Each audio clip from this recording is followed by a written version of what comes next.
My name is Christian Addai-Poku. I'm from Ghana. I'm the leader of National Association of Graduate Teachers. We represent teachers in colleges of education, teachers in vocational schools, and other teachers.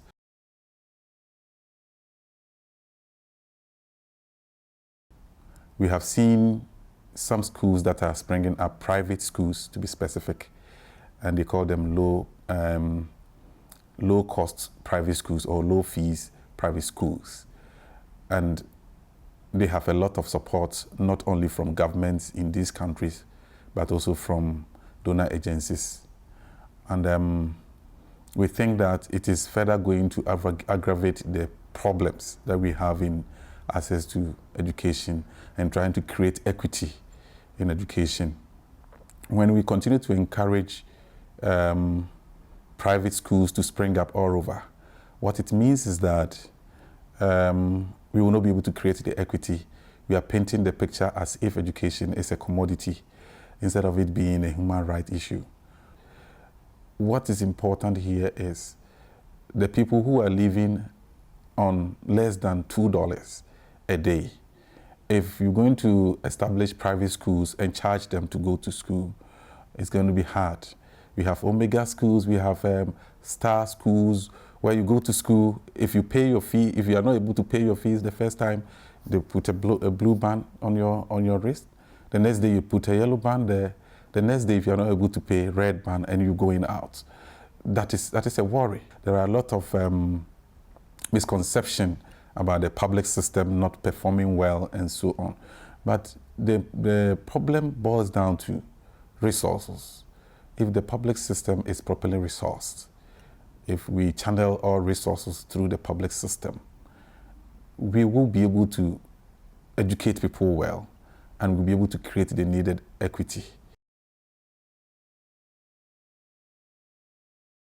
First, the teacher must be dedicated, he himself. He must be well trained, and then he must be motivated. If these things are put in place, it makes it easy for the teacher to be able to deliver. The teachers are the people on the ground. They implement educational issues and policies. And so when educational policies are being formulated, it is only better that the teacher is involved right from the scratch to its completion. It makes teachers also own the policy and implement it well.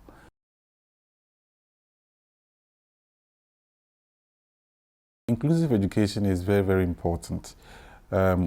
As a developing country, I think we have a huge problem when it comes to including people with various forms of disability and making sure that they also go through the system like any other person.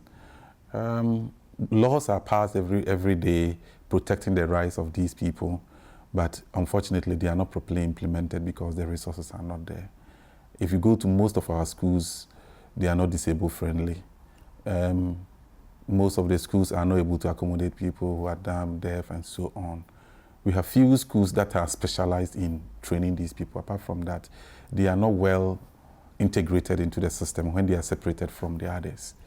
And we need to develop that area.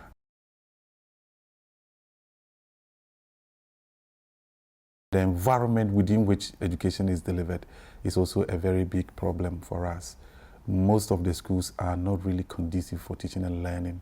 You go to a class that is a room that is supposed to accommodate, let's say, 20 students. You go and you find about 60 to 100 students in that class.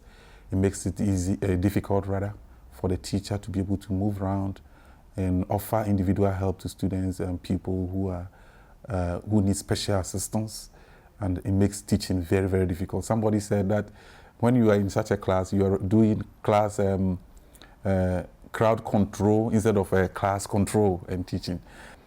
Another area too is provision of the needed teaching and learning materials to be able to do the job. You cannot deliver education when you don't have the tools to be able to do that. In Ghana, we talk of about 90% of the state, the budget to education going into personal emolument.